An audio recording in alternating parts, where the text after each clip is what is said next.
Tiyak to eh, tama ako guys. Ito yung spruce tips. Parang ganon. Ayan o. Pwede rin tayo manguha kaya. Dami o. Pero wala tayong lalagyan. Ayan o.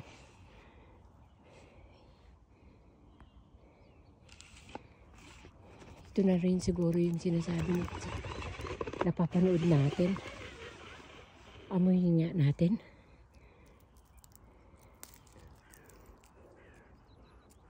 Ang bango.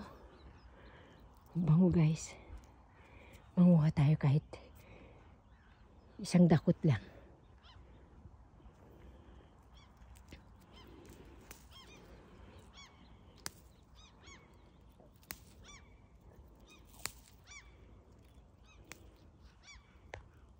Ay, ito pala yun.